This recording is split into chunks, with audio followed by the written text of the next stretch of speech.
Hi, this is Uday Kumar. So ఈరోజు క్లాస్లో మనం ఏంటంటే ఈ యొక్క క్యాథోడ్ రే ఆసిలోస్కోప్లో ఫ్లిక్కర్ ఫ్రీ వేవ్ ఫామ్స్ అనేవి ఎగ్జిస్ట్ అవ్వడానికి ఉన్న కండిషన్స్ ఏంటో చూద్దాం. సో అందులో ఫస్ట్ కండిషన్ ఏంటంటే సింక్రోనైజేషన్ అనేది ఉండాలి. Synchronisation condition. ఈ యొక్క సింక్రోనైజేషన్ కండిషన్ అంటే ఏంటంటే మనం ఇచ్చే input signal frequency, time base frequency రెండు ఇంటీజర్ మల్టిపుల్స్లో ఉండాలి. అదేవిధంగా ప్రాపర్ ట్రిగరింగ్ అనేది ఉండాలి. అదేవిధంగా ఫ్రీక్వెన్సీస్ అనేది స్టేబుల్గా ఉండాలి. అదేవిధంగా రిఫ్రెష్మెంట్ రేట్ అంటే రిపిటేషన్ రేట్ అనేది ఉంటుంది కదా, ఆ యొక్క రేట్ అనేది మన హ్యూమన్ ఐ అనేది పర్సిస్టెన్స్ ఎంత ఉంటుంది అంటే 0.1 సెకండ్ ఉంటుంది. సో దాని తగ్గట్టుగా ఈ యొక్క రిపిటేషన్ రేట్ అనేది ఉండాలి. అదేవిధంగా ప్రాపర్ ఇంటెన్సిటీ అండ్ ఫోకస్ ఉండాలి. ఇలా ఉన్నప్పుడు మాత్రం మనకి ఏమవుతుందంటే ఈ యొక్క ఫ్లికరింగ్ ఫ్రీ వేవ్ ఫామ్స్ అనేది ఎగ్జిస్ట్ అవ్వడానికి ఛాన్సెస్ ఉంటాయి. సో ఇందులో ఫస్ట్ పాయింట్ ఏంటంటే నాకు synchronisation condition. Synchronisation condition.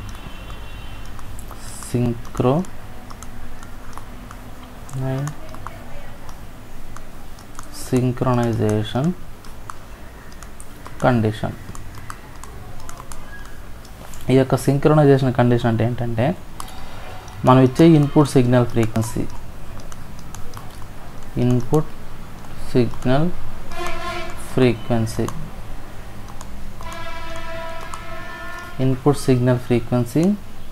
And time base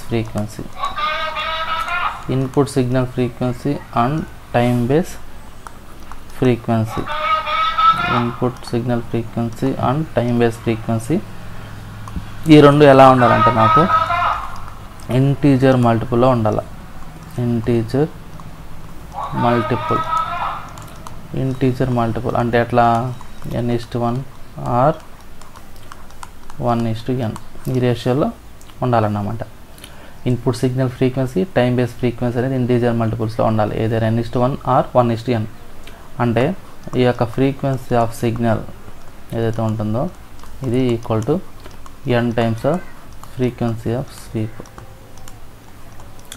ఈ యొక్క కండిషన్ మనం ఫాలో అవ్వాలి.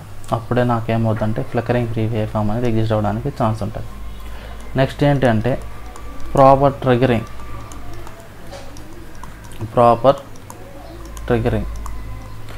సో జనరల్గా ట్రిగరింగ్ అనేది ఎందుకు యూజ్ చేస్తారంటే మనము ఒక వేవ్ ఫామ్ ఏదైతే ఉంటుందో ఆ వేవ్ ఫామ్ అనేది దాని యొక్క స్టార్టింగ్ పాయింట్ కావచ్చు. అంటే ఒక వేవ్ ఫామ్ ఫర్ ఎగ్జాంపుల్ ఇక్కడ చూడండి, ఇది ఒక వేవ్ ఫామ్ తీసుకుంటే ఇలా కంటిన్యూస్గా తీసుకుంటూ ఉంటాం అనుకోండి. ఇలా మూవ్ అవుతూ ఉంటుంది సిఆర్ఓలో. ఇక్కడ ఎక్కడైతే స్టార్ట్ అయిందో ఇక్కడ కూడా అదే దగ్గర స్టార్ట్ అవ్వాలి, ఇక్కడ కూడా అదే దగ్గర స్టార్ట్ అవ్వాలి. అట్లా అంటే నాకేంటంటే ఇక్కడ చూడండి, ఈ వేవ్ ఫామ్లో ఇది వోల్టేజ్ అనుకుంటే, ఇది టైం పీరియడ్ అనుకుంటే, ఇక్కడ నాకు ఇక్కడ స్టార్ట్ అయింది, జీరో క్రాసింగ్ అనేది ఇక్కడ స్టార్ట్ అయింది. ఈ సైకిల్ ఏంది రిపిటేషన్ అప్ టు ఈ పాయింట్ వరకు, ఎక్కడికి ఇది క్లోజ్ అంటే ఒక పీరియడ్ అయింది. నెక్స్ట్ మళ్ళీ అదే పాయింట్ దగ్గర స్టార్ట్ అయింది, ఇక్కడ జీరో క్రాసింగ్ అయింది. అంటే ఎక్కడైతే జీరో క్రాసింగ్ అయిందో ఇది పై ఇంటర్వెల్ అనుకుంటే ఇది కూడా పై ఇంటర్వెల్, ఇది పై ఇంటర్వెల్. అంటే సేమ్ ఇంటర్వెల్కి అది ఏమవుతుంది, జీరో క్రాసింగ్ అవుతుంది. అదేవిధంగా సేమ్ వేవ్ ఫామ్ రిపిటేషన్ అనేది ఎగ్జాక్ట్గా ఒకే పాయింట్ దగ్గర ఎగ్జిస్ట్ అవుతుంది. ఇలా జరగడానికి మెయిన్ కారణం ఏంటంటే ఈ యొక్క ట్రిగరింగ్ అనేది. సో ఈ ట్రిగరింగ్ అనేది పర్ఫెక్ట్ లేకపోతే ఏమైపోతుందంటే నాకు ఎలా పడితే అలా జిగ్జాగ్గా ఈ యొక్క వేవ్ ఫామ్ అనేది ఎగ్జిస్ట్ అవుతుంది. మనం ఆ వేవ్ ఫామ్ని మనం అనాలిసిస్ చేసుకోలేం. ఓకే, ఈ యొక్క ప్రాపర్ ట్రిగరింగ్ అనేది నాకు ఇంపార్టెంట్ అన్నమాట. ఈ యొక్క ట్రిగరింగ్లో ఇది ఏం చేస్తుందంటే మనకు వచ్చే స్వీప్ అనేది ఎవ్రీ టైము సిగ్నల్ అదే పాయింట్ దగ్గర, రెఫరెన్స్ పాయింట్ దగ్గర స్టార్ట్ అవ్వడానికి ఇది యూజ్ అవుతుంది అన్నమాట. ఇది ఈ యొక్క ప్రాపర్ ట్రిగరింగ్ ఎందుకు అంటే మనకు వచ్చే స్వీప్ సిగ్నల్ ఏదైతే ఉంటుందో ఆ యొక్క స్వీప్ సిగ్నల్ అనేది ఒకే రెఫరెన్స్ పాయింట్ దగ్గర స్టార్ట్ అవ్వడానికి ఇది యూజ్ అవుతుంది అన్నమాట. సో స్వీప్ సిగ్నల్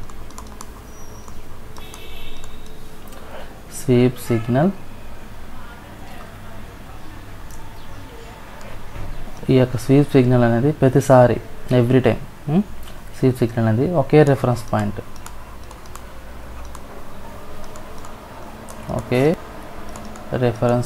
దగ్గర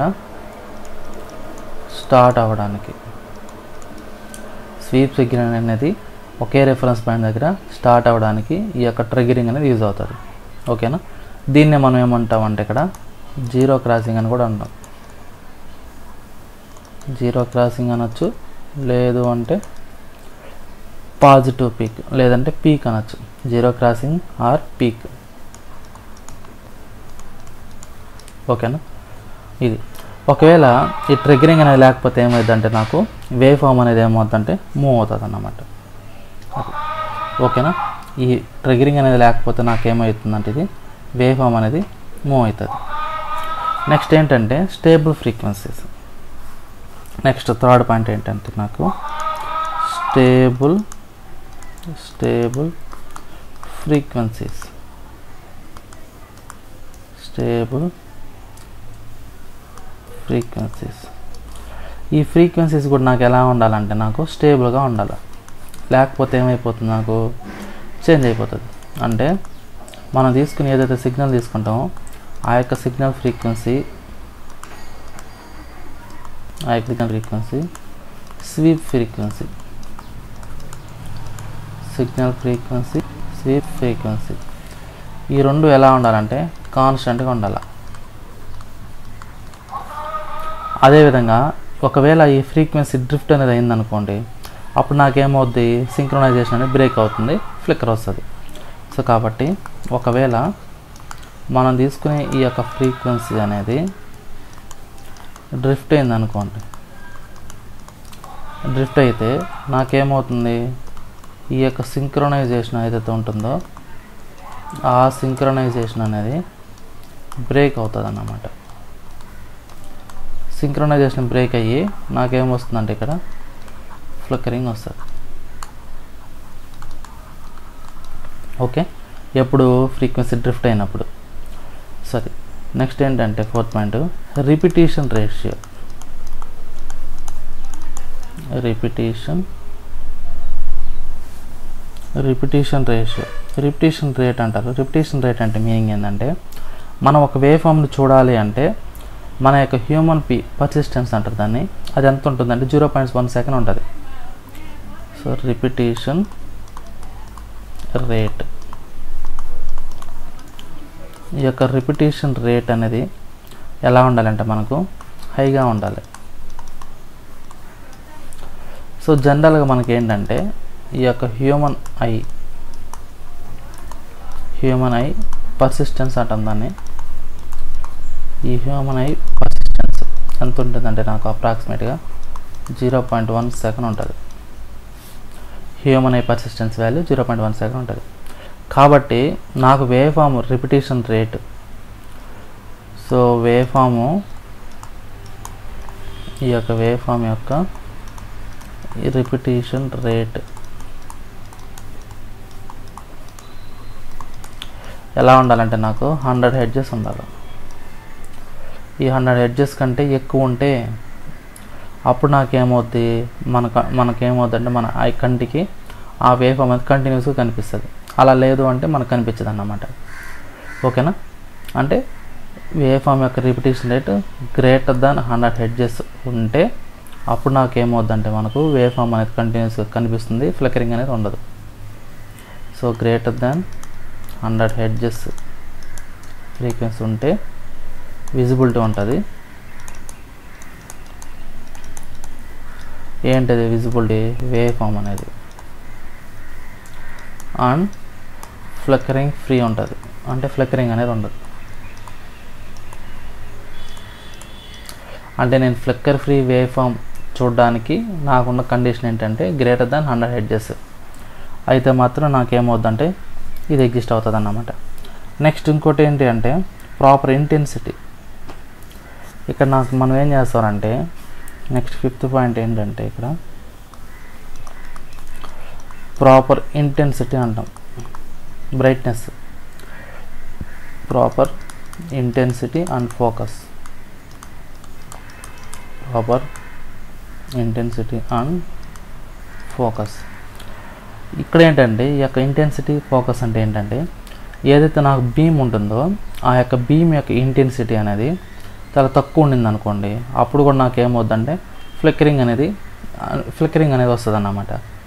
అలా కాకుండా మనం తీసుకునే ఇంటెన్సిటీ, ఫోకస్ ఇవన్నీ కరెక్ట్గా మనం అడ్జస్ట్ చేసుకోగలిగితే ఈ యొక్క ఫ్లిక్కరింగ్ అనేది మనం ఓవర్కమ్ చేసుకోవచ్చు అన్నమాట.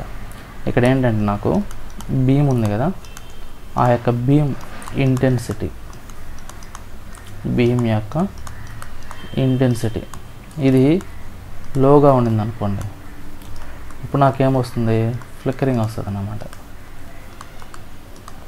ఫ్లిక్కరింగ్ అనేది ఎగ్జిస్ట్ అవుతుంది, వస్తుంది. అంటే బీమ్ యొక్క ఇంటెన్సిటీ తక్కువగా ఉన్నప్పుడు ఫ్లిక్కరింగ్ అనేది నాకు ఎగ్జిస్ట్ అవుతుంది, అంటే ఫ్లిక్కరింగ్ వస్తుంది.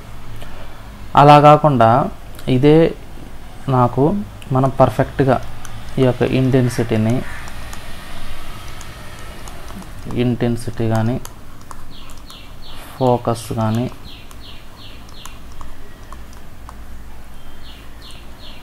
అస్టిగ్మటిజం అంటారు, వీటిని మనం కంట్రోల్ చేస్తే అప్పుడు నాకేమవుతుందంటే నాకు వీటిని ఒకవేళ కంట్రోల్ అడ్జస్ట్మెంట్ చేస్తే నాకేమవుతుంది, ఫ్లిక్కరింగ్ ఫ్రీ అవుతుంది అన్నమాట. ఫ్లిక్కరింగ్ ఫ్రీ వేవ్ ఫామ్ అనేది ఎగ్జిస్ట్ అవుతుంది. ఫ్లిక్కరింగ్ ఫ్రీ వేవ్ ఫామ్ అనేది వస్తుంది అన్నమాట. సో కాబట్టి మనం ఓవరాల్గా ఈ ఫ్లిక్కర్ ఫ్రీ వేవ్ ఫామ్స్ రావాలంటే నేను చేయాల్సింది ఫస్ట్ ఏంటంటే నాకు స్వీప్ ఫ్రీక్వెన్సీ, సిగ్నల్ ఫ్రీక్వెన్సీ అనేది ఇంటీజర్ రేషియోలో ఉండాలా, అదేవిధంగా ప్రాపర్ ట్రిగ్గరింగ్ అనేది ఉండాలా, అదేవిధంగా ఫ్రీక్వెన్సీ అనేది స్టేబుల్గా ఉండాలా, అదేవిధంగా రిఫ్రెష్ రేట్ అనేది ఎక్కువగా ఉండాలా, సో అదేవిధంగా ఇంటెన్సిటీ అండ్ ఫోకస్ అవి కరెక్ట్గా ఉండాలన్నమాట. ఇవన్నీ ఉన్నప్పుడు మాత్రమే నాకేమవుద్దంటే అది ఫ్లిక్కర్ ఫ్రీ వేవ్ ఫామ్ అనేది ఎగ్జిస్ట్ అవ్వడానికి పాసిబిలిటీ ఉంటుంది. ఇప్పుడు దాంతోపాటుగా మనం ఇంకో పాయింట్ ఏం చెప్పొచ్చు అంటే ఇక్కడ, సో జనరల్గా మనకి ఏంటంటే ఈ యొక్క విజన్ ఫ్రీక్వెన్సీ ఏదైతే ఉంటుందో మనకు 16 హెర్ట్జ్గా తీసుకుంటాం. ఇక్కడ ఒక నిమిషం ఇంకొక పాయింట్ యాడ్ చేస్తాను. ఇక్కడ నాకు జనరల్గా మనకి ఏంటంటే విజన్ ఫ్రీక్వెన్సీ అంటారు, మనకి హ్యూమన్ యొక్క విజన్ ఫ్రీక్వెన్సీ అంటారు. అది ఎంతవరకు చూడగలుగుతామంటే మనం 16 హెర్ట్జ్ వరకు చూడగలుగుతాం. సో జనరల్గా మనకి ఏంటంటే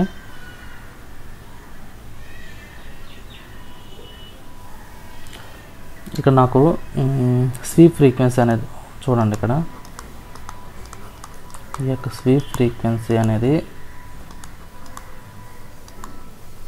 జనరేట్ అవుతుంది. Sweep frequency generated by the horizontal sweep generator. Horizontal sweep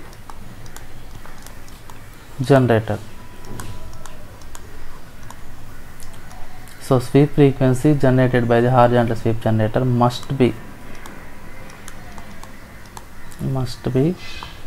greater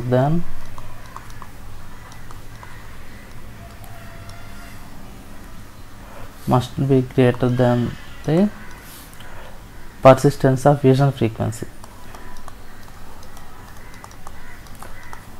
Persistence of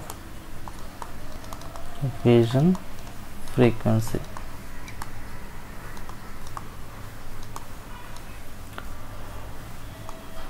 Hz. So ఇట్లా ఉన్నప్పుడు అంటే 60 హెర్ట్జ్ ఉంటుంది. ఇప్పుడు మనం ఏం చేస్తారంటే ఈ యొక్క స్వీప్ ఫ్రీక్వెన్సీ అనేది గ్రేటర్ దాన్ 25 హెర్ట్జ్ ఉన్నప్పుడు మాత్రమే ఈ యొక్క ఫ్లిక్కరింగ్ ఫ్రీ అనే వేవ్ ఫామ్ ఎగ్జిస్ట్ అవుతుంది అన్నమాట. సో కాబట్టి మనం ఏం చేస్తారంటే ఇక్కడ ఈ కేసులో 16 హెర్ట్జ్ వరకు అయితే ఉంటుంది అన్నమాట. సో కాబట్టి మనం గ్రేటర్ దాన్ 16 హెర్ట్జ్ తీసుకుంటాం. సో ఎందుకు ఫ్లిక్కరింగ్ ఫ్రీ వేవ్ ఫామ్ కోసం. So it is better to have a sweep frequency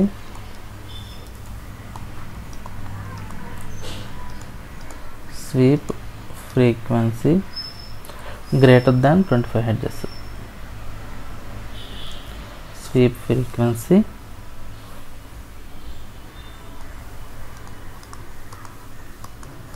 greater than 25 Hz to obtain ఎందుకు ఇది to obtain flicker free waveform.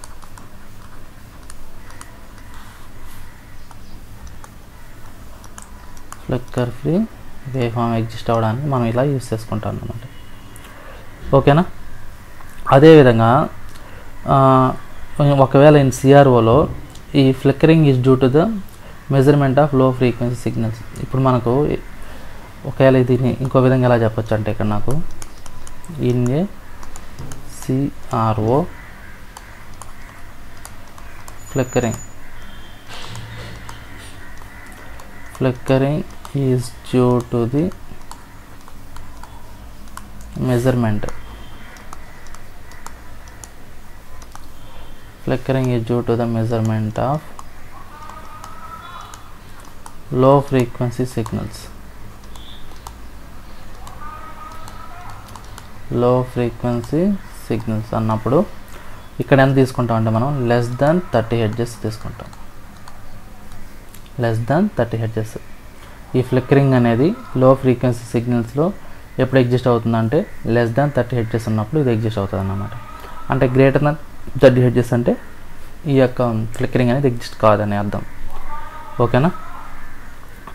So ఇది ఈ విధంగా మనం ఏం చేస్తారంటే ఈ యొక్క ఫ్లిక్కరింగ్ ఫ్రీ వేవ్ ఫామ్స్ అనే దాన్ని మనం ఓవర్కమ్ చేసుకుంటాం క్యాథోడ్ రే ఆసిల్లోస్కోప్లో.